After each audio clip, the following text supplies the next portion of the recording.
नमस्कार दोस्तों, युवाम एकेडमी में आपका स्वागत है। मैं ब्रजेश सर आपका बहुत बहुत स्वागत करता हूँ। आज हम लोग भूगोल का एक नया टॉपिक वायुमंडल एटमॉस्फेयर के बारे में आज पढ़ेंगे। पिछला वीडियो भी इम्पोर्टेंट है जो आप लोगों ने पढ़ा, और ये वीडियो भी इम्पोर्टेंट होगा क्योंकि हर एक पेपर में वायुमंडल से भी पेपर में क्वेश्चन बराबर बनता है। 1 से 2 नंबर बनता है और हर एक पेपर में हमेशा बनता है। तो वायुमंडल से हम लोग आज एक एक चीज समझेंगे। वायुमंडल क्या होता है इसके बारे में आज जानेंगे। आप वीडियो को शुरू से लेकर लास्ट तक देखिए, आपको पूरा वायुमंडल याद हो जाएगा, आपके मुट्ठी में होगा। तो चलिए शुरू करते हैं। वायुमंडल एटमॉस्फेयर किसे कहते हैं? तो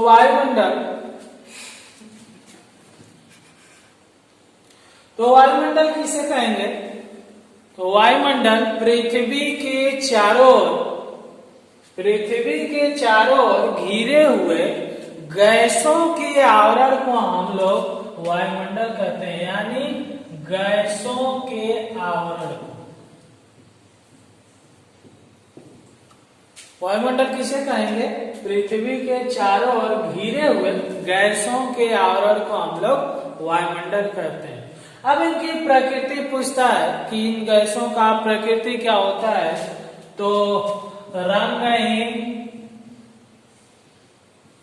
गंधहीन, स्वादहीन, यानी इन गैसों की प्रकृति है रंगहीन, इसका कोई रंग नहीं है, गंधहीन, इसका कोई गंध नहीं है, स्वादहीन मतलब इसका कोई स्वाद नहीं है। यानी गैसों के आवरण को हम लोग क्या कहेंगे? वायुमंडल कहेंगे। ठीक है, अगला क्वेश्चन। वायुमंडल में सर्वाधिक मात्रा में पाई जाने वाली गैस, यानी कौन कौन सी गैस है जो वायुमंडल में सर्वाधिक मात्रा में पाई जाती है? तो सर्वाधिक गैस पूछेगा तो सबसे पहले नाइट्रोजन, कितना? 78%। ऑक्सीजन लगभग 20%, 20.99 होता है, लगभग 21% भी कहीं कहीं मिलता है। आर्गन 0.93%। इसके बाद CO2 कार्बन डाइऑक्साइड 0.03%।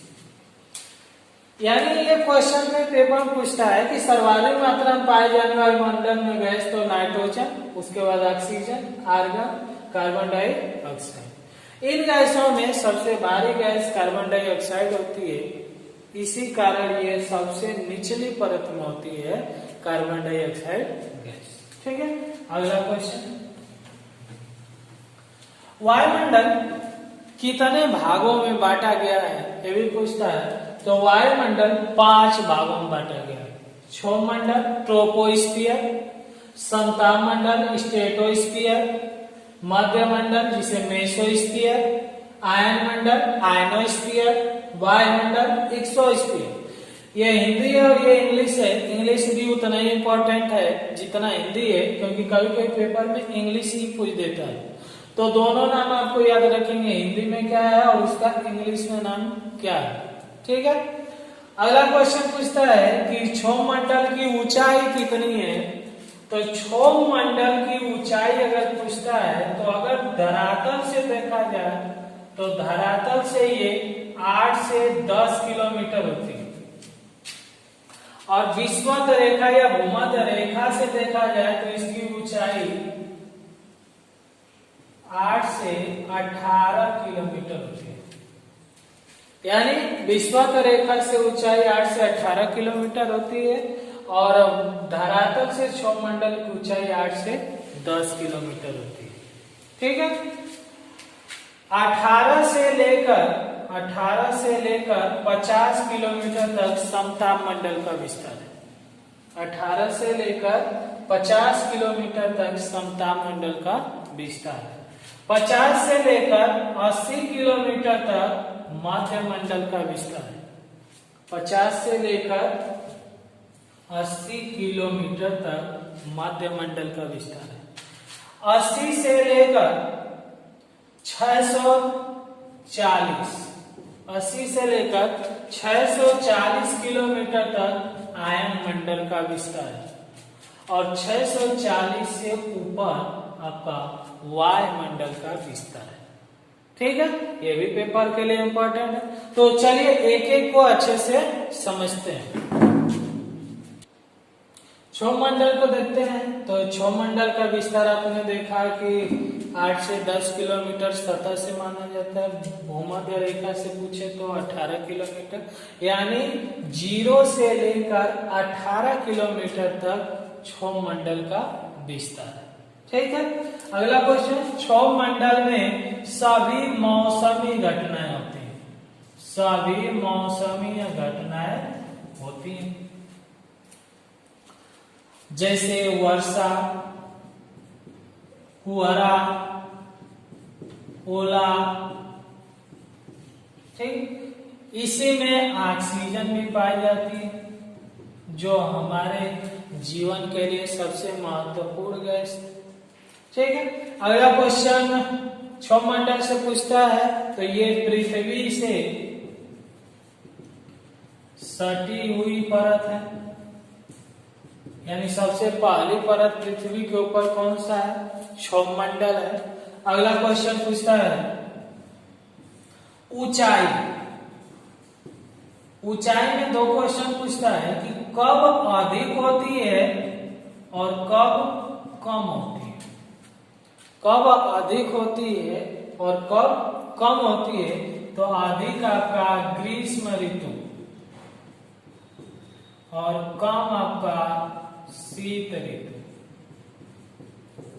यानी गर्मी के मौसम में क्षोमंडल की ऊंचाई सर्वाधिक होती है और ठंडी के मौसम में क्षोमंडल की ऊंचाई न्यूनतम होती है। ऐसा क्यों होता है?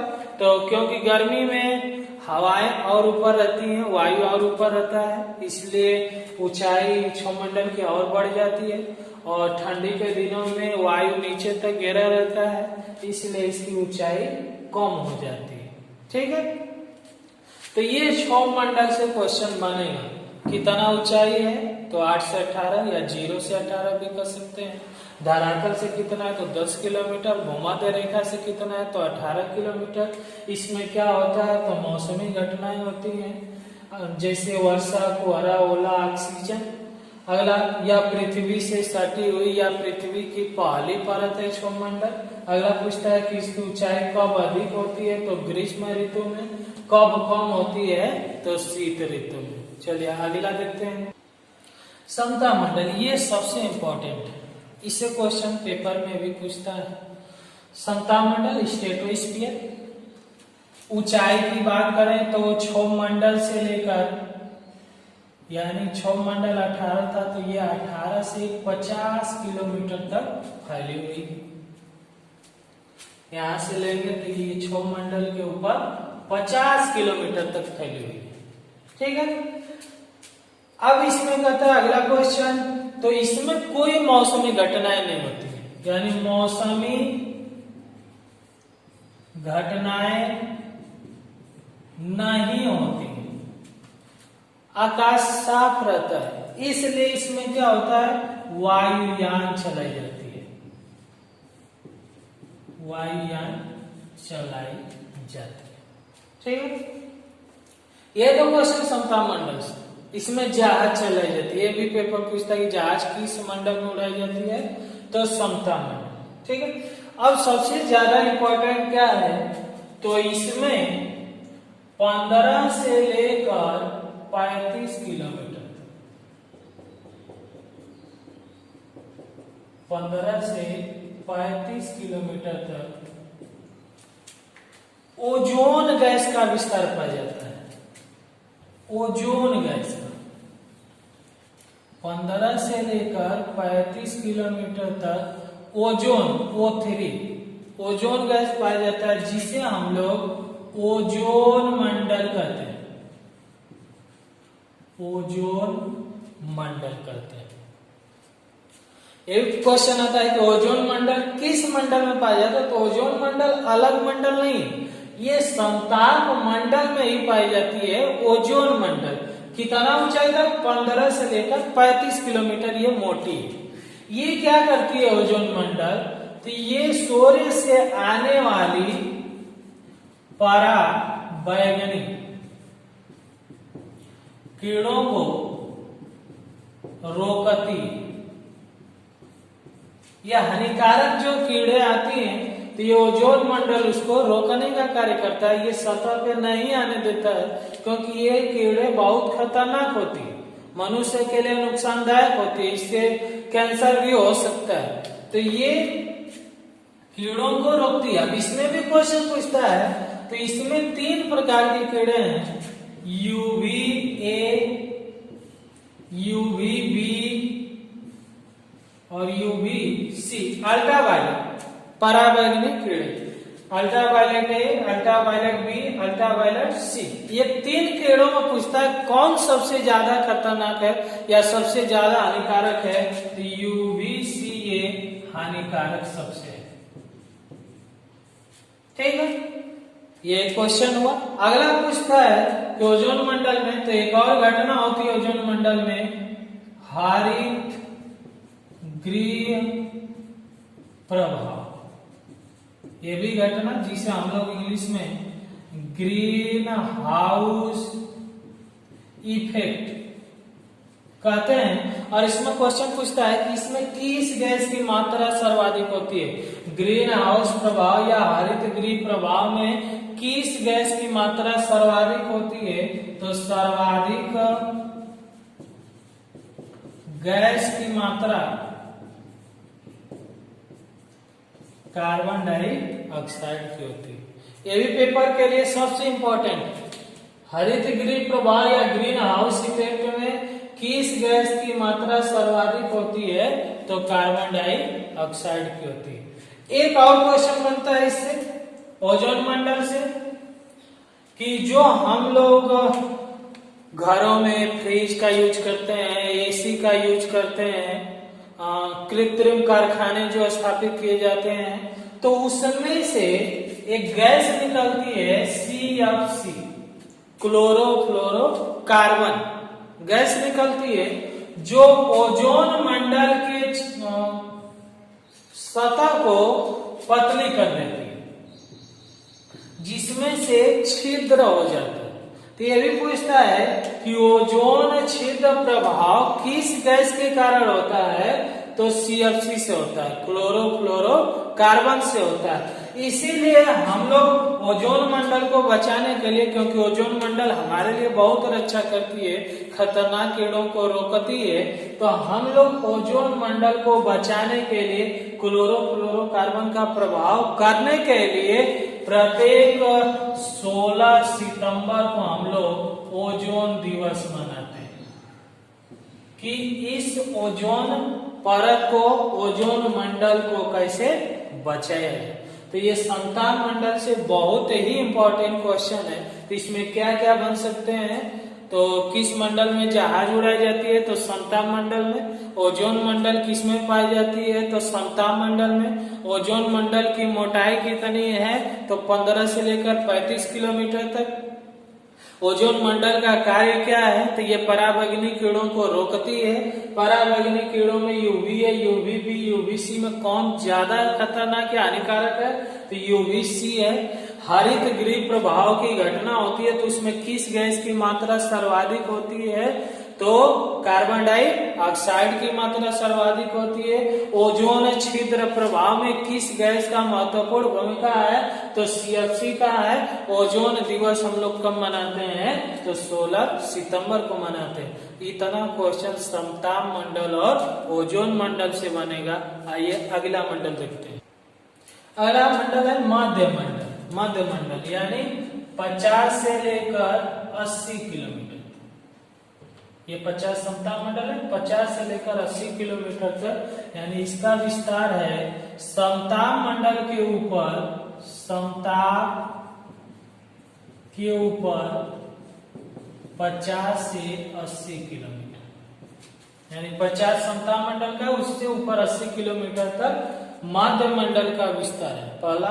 दूसरा क्वेश्चन पूछता है कि इसमें कौन सी घटना होती है, तो इसमें उल्का पिंड की घटना होती है, यानी जो पिंड के छोटे छोटे टुकड़े चक्कर करते हुए बाहर की ओर निकल जाते हैं और हवा या वायु के घर्षण से जलने लगते हैं, जिसे वो पृथ्वी पर आने का प्रयास करते हैं, लेकिन ये मंडल उसे रोकता है, तो उल्का पिंड की घटना मध्य मंडल में। और एक क्वेश्चन सबसे ज्यादा इंपॉर्टेंट है, जो यूपी टेट और सी टेट में भी पूछता है और अदर परीक्षा में भी पूछा था, सबसे ठंडा मंडल या सबसे शीत मंडल, सबसे ये ठंडा मंडल है मध्य मंडल, क्योंकि यहाँ पे -80 डिग्री सेल्सियस टेम्परेचर हो जाता है ऊंचाई पे जाते जाते।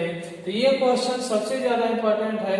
हम लोग समझते हैं कि पेड़ पौधे, वर्षा, पानी क्षोभ मंडल में होती है, तो सबसे ठंडा क्षोभ मंडल होगी, नहीं, मध्य मंडल सबसे ठंडा मंडल होता है, क्योंकि वहां पे -80 डिग्री तक टेम्परेचर पाया जाता है। तो 3 क्वेश्चन इससे बनेंगे। आइए अगला मंडल देखते हैं। अगला है आयन मंडल, आयनोस्फीयर। इसमें अगर ऊंचाई पूछता है तो मध्य मंडल के ऊपर 80 से लेकर 640 किलोमीटर तक विस्तार पाया जाता है आयन मंडल का। मध्य मंडल के ऊपर 640 किलोमीटर तक आयन मंडल का विस्तार पाया जाता है। इसमें कौन सी घटनाएं होती हैं, तो इसमें सभी प्रकार की तरंगे भेजी जाती हैं, रेडियो तरंगे, या मोबाइल हो, टीवी हो, रेडियो हो, ये सभी प्रकार की यहाँ पे तरंगे भेजी जाती हैं, जो यहाँ से जाती हैं फिर टकरा कर आती हैं, तब हमें कुछ भी दिखाई देता है। तो ये भी क्वेश्चन इंपॉर्टेंट है, किस मंडल में तरंगे भेजी जाती हैं, इसकी ऊंचाई कितनी है, तो 80 से 640 किलोमीटर। ठीक है, अगला मंडल देखते हैं। अगला मंडल है वायुमंडल, ये लास्ट मंडल है, एक्सोस्फीयर। इसमें क्या होता है, पहले तो ये ऊंचाई इसका देख लेते हैं। तो आयन मंडल के ऊपर यानी 640 से ऊपर वायुमंडल का विस्तार पाया जाता है। ठीक है, अगला इसमें क्या घटनाएं होती है, तो इसमें सभी प्रकार की हल्की गैसें पाई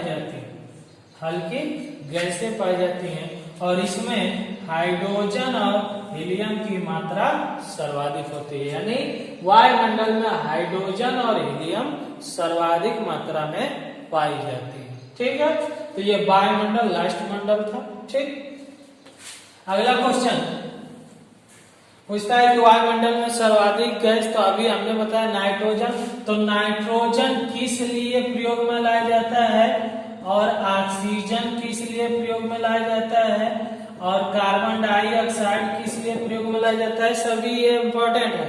तो नाइट्रोजन क्या है, प्राणियों के विकास के लिए,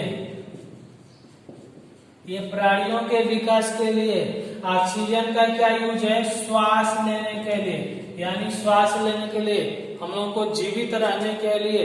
और CO2 क्या है, तो हम लोग ऑक्सीजन लेते हैं और कार्बन डाइऑक्साइड छोड़ते हैं, जबकि पेड़ पौधे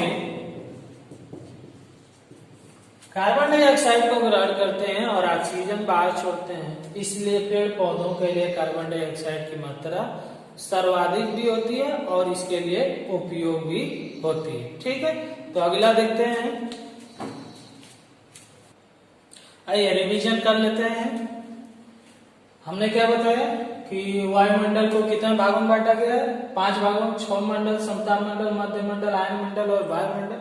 क्षोभ मंडल कितना, 0 से लेकर 18 किलोमीटर तक। इसमें क्या होता है, मौसमी घटनाएं होती है। समताप मंडल में ओजोन मंडल पाया जाता है 15 से 35 किलोमीटर तक। इसमें क्या होता है, पराबैंगनी किरणों को रोकता है। समताप मंडल का विस्तार ओजोन मंडल से लेकर 50 किलोमीटर तक है। इसमें क्या है, जहाज या वायुयान उड़ाई जाती है। अगला मध्य मंडल 80 किलोमीटर तक। इसमें क्या होता है, उल्का पिंड की घटना होती है।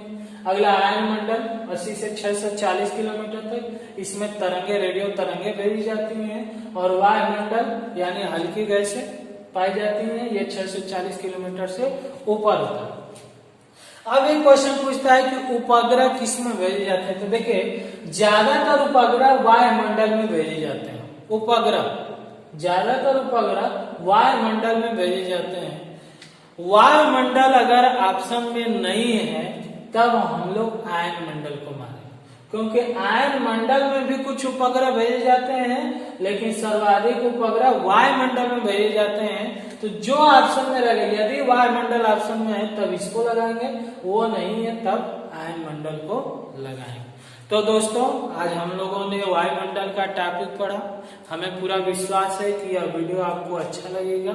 इस वीडियो को पूरा देखिए और पूरा मन के साथ इसे याद करिए। 1 से 2 बार देखेंगे यह वीडियो आपको पूरा याद हो जाएगा। अगर ये आपको वीडियो अच्छा लगे तो इसे लाइक करिए। यदि आपको कोई प्रॉब्लम है तो कमेंट करिए और अपने दोस्तों में शेयर करिए तथा इस युवा एकेडमी के चैनल को सब्सक्राइब करिए। जय हिंद।